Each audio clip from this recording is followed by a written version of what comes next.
Awesome work. I saw everyone doing like all different types of styles, which is really cool.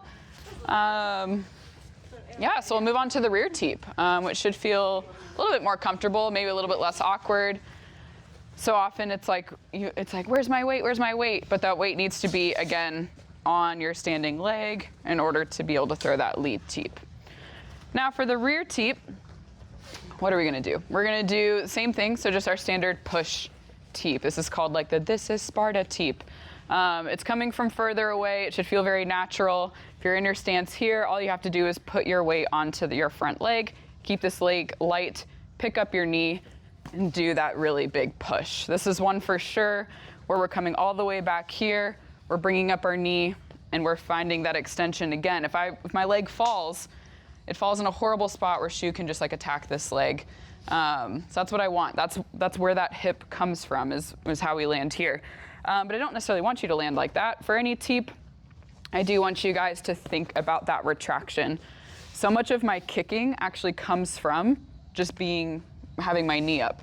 And so whenever you're throwing that teep, make sure that you're bringing it back up and down into stance. You're finishing the technique, if you will.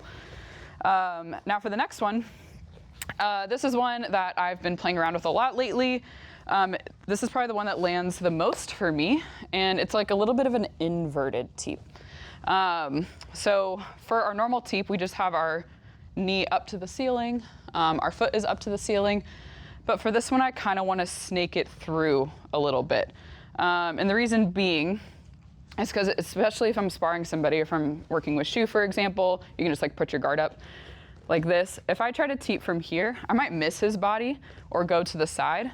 But if I'm standing up here and I don't necessarily want to find the right fighting line to find that middle spot, I can just bring my knee up almost across my body and then bring my heel in and then snake my foot in to that center line.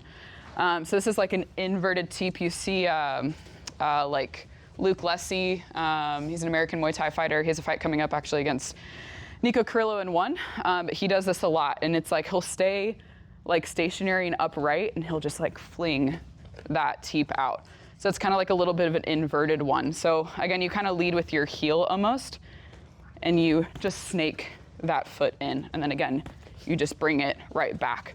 So our straight teep, again, toes up to the ceiling, knee up to the ceiling, we were just doing that.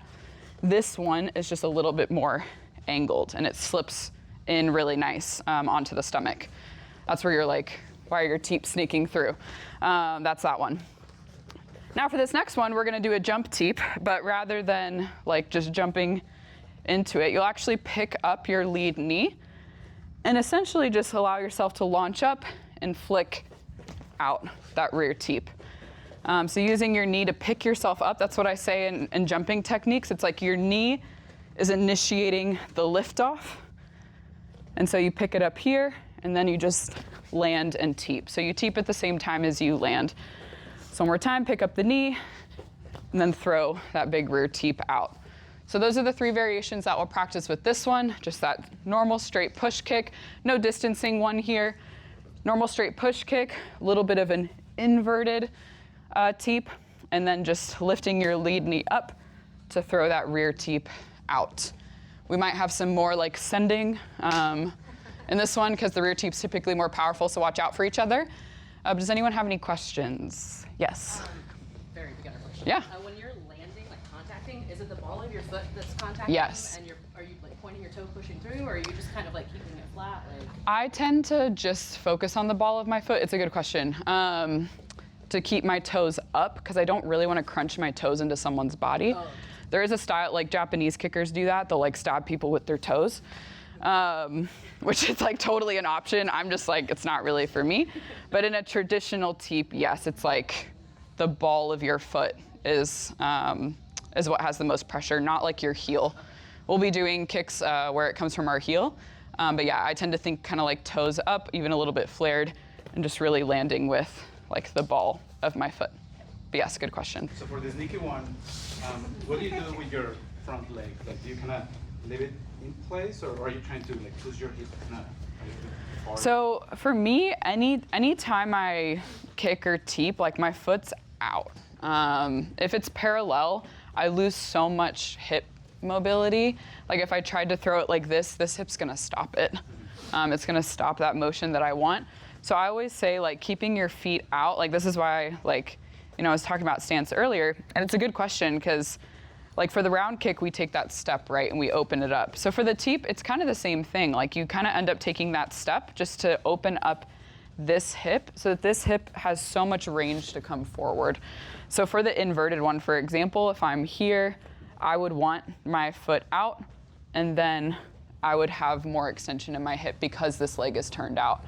I find so much like questions about mobility or like stiffness around mobility is about where your standing leg is. But yeah, it's a really great question. Yeah, so even for the teeps, it's like toes out. Toes out always. Any other questions about the teeps? Teeps. Really great. I use them a ton. I probably land them more. Than round kicks. Corey uses them a ton. We're like a big teep gym. But they're super effective. And again, like in a self-defense situation, not that this is a self-defense seminar by any means. If you want self-defense, talk to Emily. But this would be what I would use to keep anyone away from me, to create space so I can just get the heck out of Dodge because I'm not looking to fight in the streets. But that is our teep, our rear and our lead, and again, just some different variations. The push kick is just one of them. There's a lot of other cool ones noted down there. I keep seeing reels of teeps to the face, which are nasty. They're so brutal, just like being basically like uppercutted with a foot.